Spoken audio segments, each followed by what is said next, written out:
Assalamualaikum class. Today our new lesson name is circular motion and gravitation. Circular motion and gravitation. Okay. So circular यानी कि गोल घूमना, ठीक है, गोल हरकत करना, सर्क्यूलर मोशन, गोल राउंडेबल शेप में हरकत करना, ठीक है। तो इससे इसको हम लेंगे आज का जो टॉपिक है, तो class 9 and 10 by me Mehar Khan. Okay, so next is topics है हमारे आज के। Introduction first of all, second uniform circular motion, centripetal acceleration, centripetal force, centrifugal force. Okay, 1 2 3 4 5 topics आज हम लोग जो है इसको स्टडी करेंगे, इसमें लर्न करेंगे और देखेंगे कि क्या है के बारे में हम जानेंगे, और इसके अलावा जो टॉपिक्स होंगे वो हम नेक्स्ट क्लास में डिस्कस करेंगे। तो first of all introduction. In our daily life we see the object in rotation, the rotation of our earth and other planets around the sun, the rotation of moon around earth, the wheel of moving bicycle are common example of circular motion. In this chapter we shall study the simplest form of rotation, uniform circular motion। यानी क्या कहना चाह रहे हैं, introduction में बता रहे हैं कि सर्कुलर मोशन बेसिकली है क्या। सर्कुलर मोशन जब कोई मोटरिक मतलब जिस्म यानी कोई ऑब्जेक्ट, कोई बॉडी जो है एक पॉइंट के गिर्द घूमे राउंड टेबल शेप में, ठीक है, गोल घूमती है, तो वो सर्कुलर मोशन कहलाता है। फॉर एग्जाम्पल अगर हम इसको सिंपली समझें, हमारी जमीन और दीगर सैयारे सूरज के गिर्द करीबन दायरे में गर्दिश कर रहे हैं, यानी गोल घूम रहे हैं उसके, ठीक है। चांद जमीन के गिर्द गोल दायरे में गर्दिश कर रहा है। हमारे रोजमर्रा का मुशाहिदा है कि जब ट्रेन या बस किसी गोल रास्ते पर हरकत कर रही हो या मुड़ रही हो तो हमारा जिस्म एक तरफ झुक रहा होता है और जिस्म को मुतवाज़न रखने के लिए सहारा लेना पड़ता है। अगर पानी से भरी हुई बाल्टी को अमूदी दायरे में घुमाएं तो पानी नहीं गिरता। मतलब ये कि अगर आप एक रफ्तार से आप एक फोर्स अप्लाई करके जो बाल्टी है हमारी, उसको आप अगर घुमाओगे, ठीक है, गोल अपने हाथ को घुमाओगे तो जाहिर सी बात है उस पर भी फोर्स अप्लाई होगी, वो भी घूमेगी। तो वो घूमेगी, साथ में अगर रफ्तार उसकी ज़्यादा होगी और वो सर्कुलर मोशन में होगी तो उसमें से पानी नहीं गिरेगा, क्योंकि पानी का जो दबाव है वो पीछे की तरफ होगा, यानी बाल्टी के जो निचला हिस्सा है, जो बॉटम है, उसकी बॉटम साइड है, उसके ऊपर हो जाएगा, ठीक है। तो पानी जो है नीचे नहीं गिरेगा। इसी तरह मौत का जो कुआं है सर्कस में अक्सर आप लोगों ने देखा होगा, इसमें मोटरसाइकिल सवार मोटरसाइकिल को एक दायरे की शक्ल में जो है घुमा रहा होता है, ठीक है, उसमें गोल गोल। अब वो जो घूम रहा है तेजी से, तो क्या है, वो सर्कुलर मोशन में घूम रहा होता है, ठीक है, इसमें घूम रहा होता है सर्कुलर मोशन में। रोजमर्रा हम दायरे में हरकत की गई मिसालों का मुशाहिदा करते हैं, ठीक है। तो ये एक जो है सिंपल सी आपको इंट्रोडक्शन था। इस तरह यहाँ पर जो लिखा हुआ है वो भी यही लिखा हुआ था कि जो है मून जो है यानी कि चांद जो है किस तरह से गर्दिश कर रहा है जमीन के गिर्द, और जो सूरज है वो जो है प्लैनेट्स जो है आपस में हमारा जो जितना भी सोलर सिस्टम है वो किस तरह से गोल घूम रहा है। तो सारी जितनी भी हमारी रोजमर्रा जिंदगी में ज़्यादातर जो चीज़ें हैं वो राउंडेबल शेप में हमें नजर आती है। जैसे हम लोग कहीं आ रहे हैं, ठीक है, तो आपके बीच में सीधा सीधा स्ट्रेट वे में तो रोड हो नहीं सकता, जाहिर सी बात है उसमें कट्स भी आएंगे, मुड़ना भी होता है, गोल भी घूमना होता है, यू टर्न लेना है तब भी आपने गोल घूमना है। तो ये जो गोल घूमना है किसी भी पॉइंट के राउंड करना है, यानी उसको उसके गिर्द घूमना है, तो वो क्या कहलाता है, सर्कुलर मोशन कहलाता है। अब नीचे इसके दिया हुआ यूनिफॉर्म सर्कुलर मोशन, वो हम आगे देखते हैं क्या है। अब जैसे आप लोग ये स्पिनर घुमाते हैं, तो जब ये स्पिनर रेस्ट मोशन में होता है यानी कि सकूनी हालत में होता है, रुका हुआ होता है, तो इसके अंदर आपको 3 जो है साइड दिखती है ट्राइंगल शेप के अंदर, ठीक है। लेकिन इसी तरह जब ये आप इसको घुमाते तो इसके अंदर जो है मोशन क्रिएट हो जाता है, जो गोल घूमने में हमें नजर आता है, और इसकी जो तीनों जो साइड है वो इतनी तेजी से घूम रही होती कि हमें तीनों साइड नजर नहीं आ रही होती, बाकायदा हमें एक गोल राउंडेबल शेप नजर आ रही होती है जो कि सर्कुलर मोशन है। अब ये जो बीच वाला पॉइंट होता है जो अपने हाथ में पकड़ लेते हैं आप लोग, वो जो पॉइंट है उसके गिर्द क्या लगे हुए हैं, ट्राइंगल बनाए हुए हैं उन्होंने, ठीक है। ये ट्राइंगल जो है फिक्स्ड है। अब ये घूमेंगे तो जाहिर सी बात है इसमें एक मोशन क्रिएट हो जाएगा जो सर्कुलर मोशन कहलाता है, वो राउंडेबल शेप की वजह से हमें गोल गोल नजर आता है, जबकि वो ट्राइंगल ही होता है, लेकिन एक बहुत ज़्यादा, जैसे मिसाल है तेजी से घूम रहा है रफ्तार से, तो जाहिर सी बात है उसकी रफ्तार की वजह से उसकी जो स्पीड है वो जो इतनी बढ़ जाती है, तो हमें एक राउंडेबल शेप नजर आता है, ठीक है। अब यहाँ पर ये इंट्रोडक्शन हो गया। अब यहाँ पर आप देख सकते हैं डिफाइन यूनिफॉर्म सर्कुलर मोशन।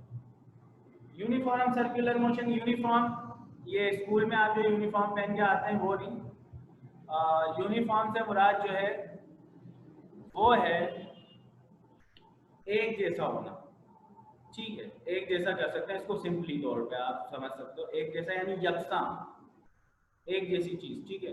तो सर्कुलर मोशन हम लोग समझ चुके हैं क्या है, यानी कि गोल घूमना, गोल एक पॉइंट के गिर्द गर्दिश करना, गोल घूमना यानी राउंडेबल शेप में, ठीक है। तो यूनिफॉर्म सर्कुलर मोशन एक जैसा घूमना, इसको इस तरह से ले सकते हैं। अब ये answer, when an object moves at a constant speed in a straight line, both the magnitude and direction of velocity vector remains unchanged. However, if a force is acting on the body in the direction of its motion, then the magnitude of velocity speed changes, but direction of velocity remains same and acceleration produced in the direction of motion. In other words, we can say that when a body moves in a circular path with constant speed, it is said to be describe uniform circular motion. यानी क्या कहना चाह रहा है, circular motion, uniform motion, जब कोई body यानी कोई जिस्म या कोई ऑब्जेक्ट दायरे के यानी कि जो बीच वाला पॉइंट है उसके गिर्द हरकत कर रहा हो, जिस तरह सर्कुलर मोशन हो रहा है, जिस तरह हम पहले अभी समझ चुके हैं, घूम रहा हो किसी पॉइंट के गिर्द, ठीक है। वो वक्फे से उसका जो एक जैसा जो फासला है, वो एक जैसा फासला जो है एक जैसे वक्फे के साथ वो कंप्लीट कर रहा है, तो हम कह सकते हैं यूनिफॉर्म सर्कुलर मोशन है।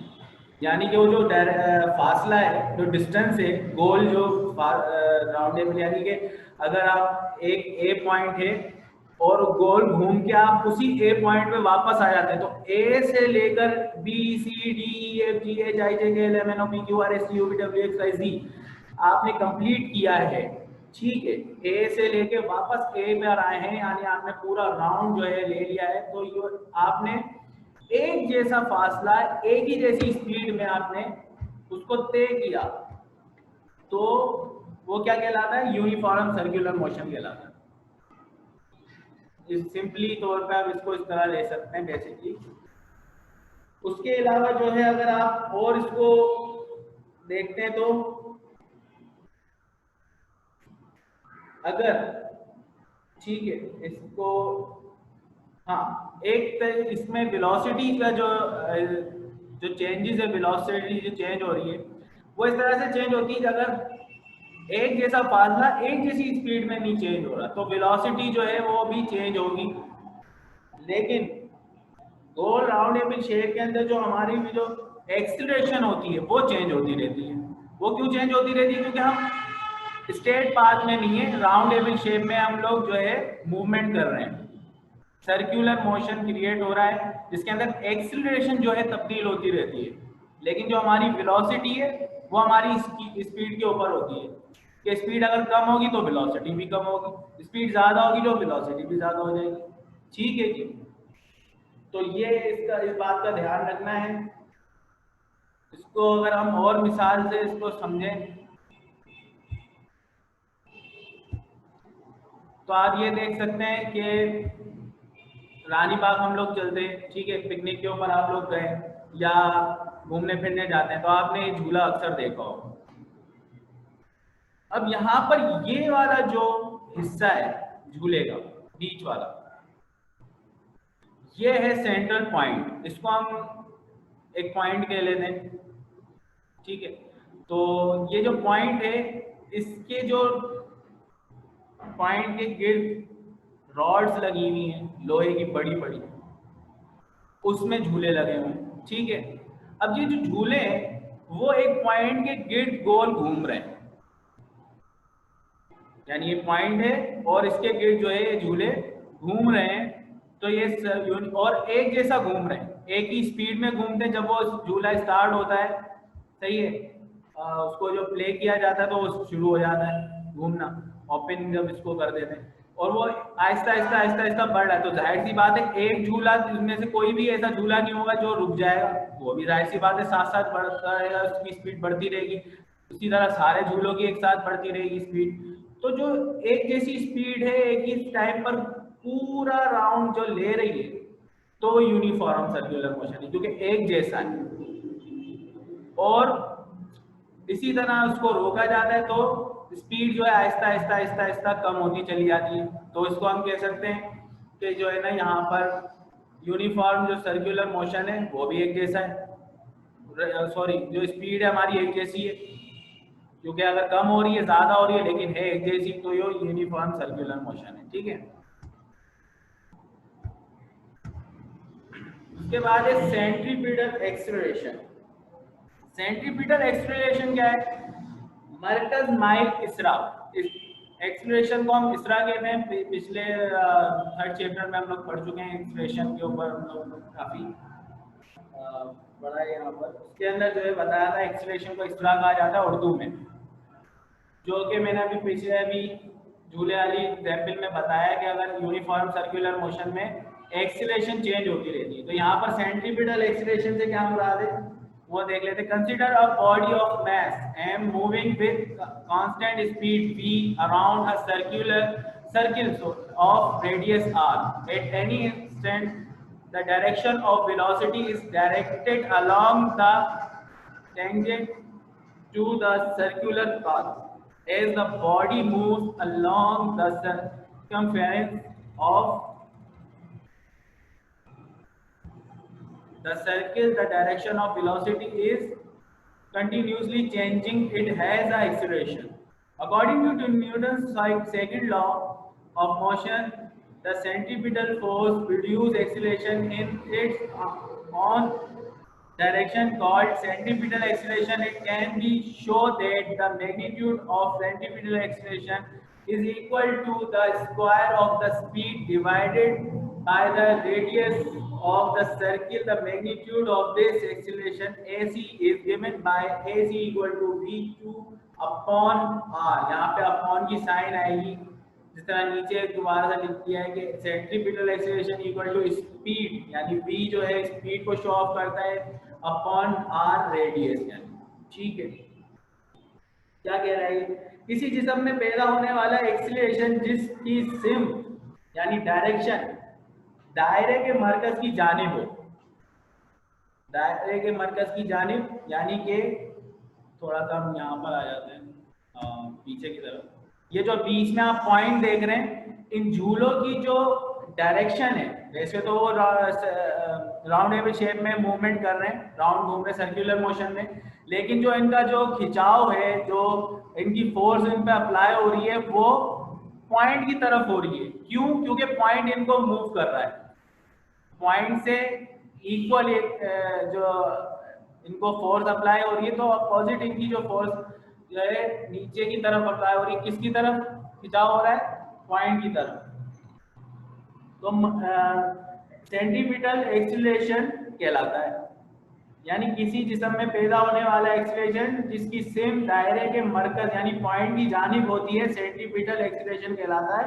इसको ए सी से जाहिर किया जाता है। ए और छोटा सा सी नीचे बना होता है जिससे जाहिर किया जाता है। यहाँ पर आप देख सकते हैं, यहाँ पर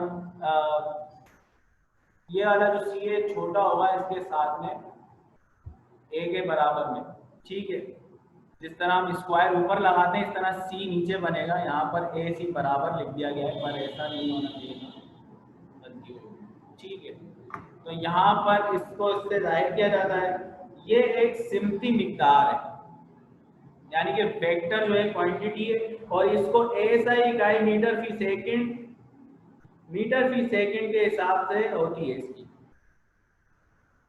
एक जिस्म में गौर करें जिसकी कमियत ऊपर जैसे लिखा हुआ है कि एक बॉडी में consider a body of mass यानी m moving with constant speed v। तो ये क्या कह रहा है, एक जिस्म पर गौर करें जिसकी कमियत, अच्छा मैं इसको कमियत कहते हैं उर्दू में, m है जो यकसा स्पीड यानी कि v से जाहिर हो रही है स्पीड, एक दायरे में घूम रहा है। दायरे का निस्फ यानी रेडियस जो है बीच वाला पॉइंट, रेडियस बीच वाला पॉइंट उसका जो 3/4 हिस्सा जो होता है वो रेडियस कहलाता है। किसी भी लम्हे वेलोसिटी के दायरे के महाज की सिम में होगी। चूंकि जिस्म दायरे के मुहित पर हरकत कर रहा है इसलिए इसकी वेलोसिटी की सिम मुसलसल तब्दील हो रही है, लिहाजा इसमें इसरा होगा यानी एक्सीलरेशन होगी, ठीक है। कैमरा अपने ऑफ कर लीजिए, कैमरा नहीं खोला करें। न्यूटन की हरकत के दूसरे कानून के मुताबिक सेंट्रीपिटल फोर्स कुव्वत अपनी ही डायरेक्शन में एक्सीलरेशन पैदा करती है जिसे सेंट्रीपिटल फोर्स कहते हैं। तो यहाँ पर इतना सा इसका था, और अगर समझ सही नहीं आया तो आप इसके और जो चीज़ नहीं आई तो आप पूछ सकते हैं बाद में। थर्ड है जी सेंट्रीपिटल फोर्स। पहले था सेंट्रीपिटल एक्सीलरेशन, अब है सेंट्रीपिटल फोर्स यानी मरकज माइल कुव्वत। वहां पर था मरकज माइल इसरा, यहाँ पर है मरकज माइल कुव्वत यानी ताकत, ठीक है, फोर्स ताकत। मरकज माइल यानी कि बीच की जो पॉइंट की जो बताई जा रही है सेंट्रीपिटल फोर्स है। न्यूटन यहाँ पर आप देख सकते हैं कि the force which acts towards the centre along the radius of a circular path on which the body moving with a uniform velocity is called centripetal force. In uniform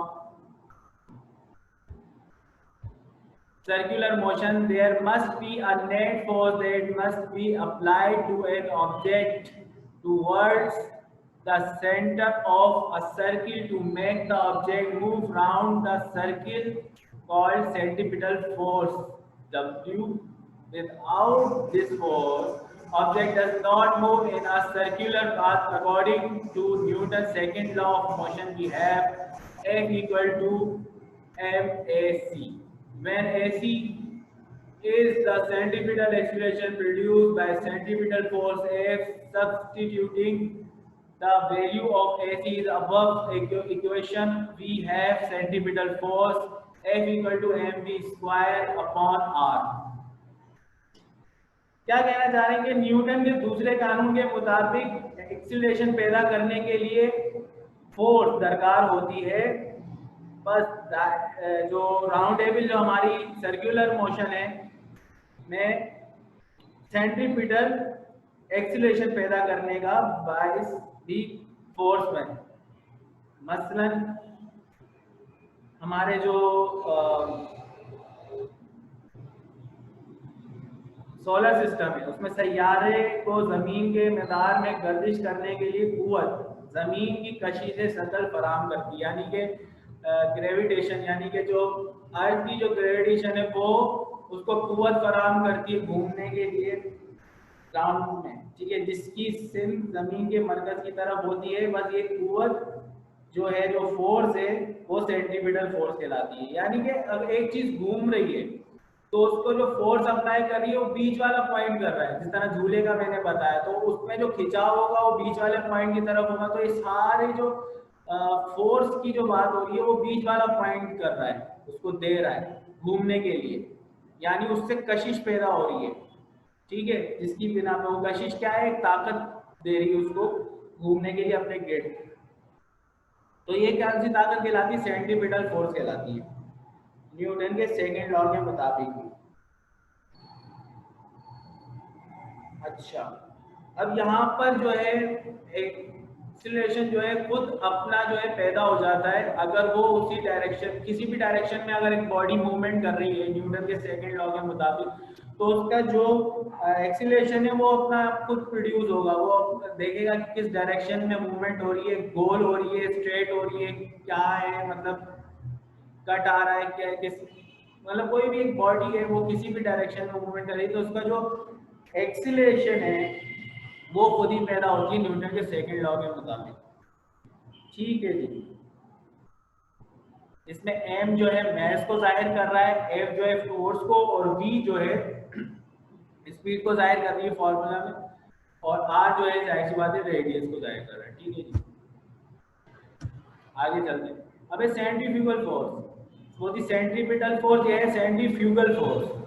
अब ये क्या चीज है, the outward reaction force is try to keep the body away from the centre of the circle is called a centrifugal force.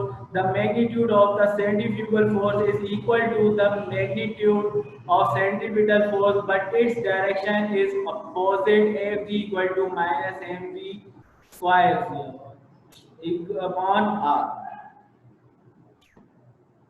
ठीक है, क्या कह रहे हैं, एक जिस्म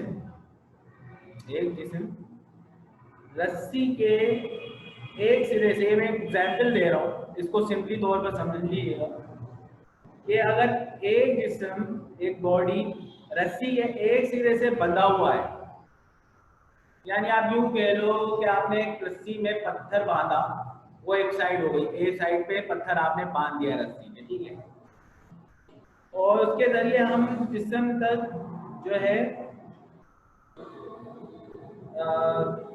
सेंट्रीपिटल फोर्स मुंतकिल कर रहे हैं। जब हम जिस्म के अंदर, अच्छा सेंट्रीफ्यूगल फोर्स नहीं है, सेंट्रीपिटल फोर्स कन्वर्ट कर रहे हैं, जब हम जिस्म को अंदर की तरफ खींच रहे हैं, तो न्यूटन के तीसरे कानून के मुताबिक, न्यूटन का तीसरा कानून क्या है, action opposite to reaction, action equal to opposite reaction, every action sorry opposite to equal to opposite reaction. तो तीसरे कानून के मुताबिक जिस्म खुद को बाहर की तरफ धकेल रहा है, ये बाहर की तरफ अमल करने वाली कुव्वत सेंट्रीफ्यूगल फोर्स। नहीं आया समझ, कोई बात नहीं। जो जिस्म को दायरे के मरकज से दूर ले जाना चाहती है, अगर रस्सी टूट जाए तो जिस्म पर ना मरकज माइल कुव्वत होगी यानी कि सेंट्रीपिटल फोर्स, और ना मरकज गुरेज कुव्वत होगी यानी सेंट्रीफ्यूगल फोर्स। कुव्वत की मिकदार मरकज माइल कुव्वत के बराबर लेकिन सिमत मुखालिफ होगी। अगर मोटरसाइकिल सवार 30 मीटर रेडियस के दायरे में 5 यानी 5 मीटर फी सेकंड की रफ्तार से हरकत कर रहा है, तो सेंट्रीपिटल फोर्स क्या होगी, ये जो है एक समझने के प्रॉब्लम है जिसको बोर्ड के ऊपर अच्छे से समझाया जा सकता है, लेकिन मैं आपको इसकी बहुत सिंपल सी एक मिसाल दूँ कि आपने अक्सर बेशतर अपनी लाइफ में काइट्स उड़ते हुए देखी होंगी, आपने पतंग उड़ा रहे होंगे बच्चे, वो जो पतंग है एक साइड पे जिस तरफ से वो उड़ा रहा है वो सेंट्रीपिटल फोर्स दे रहा है पतंग को, यानी उसने जो पॉइंट से पकड़ा हुआ है हाथ से, यानी उंगलियों से जो डोर को पकड़ा हुआ है, जो पॉइंट है ना वहां पे, उस पॉइंट से सेंट्रीपिटल फोर्स अप्लाई हो रही है पतंग पे। वो जो पतंग उड़ रही है वो दूसरा पॉइंट है, यानी ए पॉइंट हम पतंग का रख लेते हैं, जो जिसको आप कहते हैं कि वो कनकियों से बंधी हुई होती है, कन्या जिसको कहते हैं, वो बंधा हुआ है वहां पे पॉइंट से, और जो दूसरा पॉइंट है वो आपके हाथ में, ठीक है, जिससे आप जो है रिलीज कर रहे हैं डोर को, तो वो जो है आगे की तरफ मूवमेंट कर रही है। उड़ रही है, हवा जो है उसको फोर्स अप्लाई कर रही है, हवा जो है वो उसको उड़ाती चली जा रही है ऊपर की तरफ। तो आपने जो ये पॉइंट पकड़ा हुआ है, यहाँ से जो है सेंट्रीपिटल फोर्स अप्लाई हो रही है, लेकिन वो बाहर की तरफ खींच रही है पतंग, उड़ते उड़ते जो है और ऊपर की तरफ उसका जो है दबाव, उस पर जो फोर्स अप्लाई हो रही है वो सेंट्रीफ्यूगल फोर्स है, जो अभी हम देख रहे हैं। Question number 4, centrifugal force. Centripetal, ये पहले वाली फोर्स हम दे रहे हैं पतंग को। सेंट्रीफ्यूगल फोर्स जो है पतंग के अंदर पैदा हो रही है, ठीक है, यानी कि उसके अंदर क्रिएट हो रही है खुद ब खुद। तो वो एक मैग्नीट्यूड सा बनना है, यानी कि उसमें कशिश पैदा हो रही है, आगे की तरफ बढ़ रही है। तो ये जो है सेंट्रीफ्यूगल फोर्स को समझने की एक अच्छी सी सिंपल सी मिसाल थी कि पतंग जो इस तरह उड़ रही होती है उसमें कौन सी फोर्स अप्लाई हो रही है और किस तरह से हम इस फोर्स को पहचान सकते हैं। तो ये है सेंट्रीफ्यूगल फोर्स। आई होप आज सिर्फ इतने टॉपिक्स थे। इंशाल्लाह नेक्स्ट क्लास में और मज़ीद इसके टॉपिक्स जो हैं डिस्कस किए जाएंगे। तो आज हमने 4 जो है टॉपिक्स डिस्कस किए हैं और लर्न किए हैं यहाँ पर, सीखे हैं, ठीक है। तो इंशाल्लाह नेक्स्ट क्लास में और इसको जो है अच्छे से चैप्टर को, उसके जो इम्पोर्टेंट जो टॉपिक्स हैं वो आपके सामने प्रेजेंट होंगे, ठीक है जी।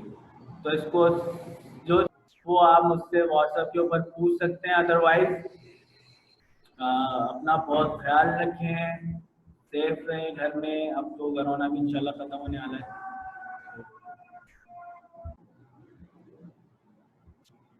अब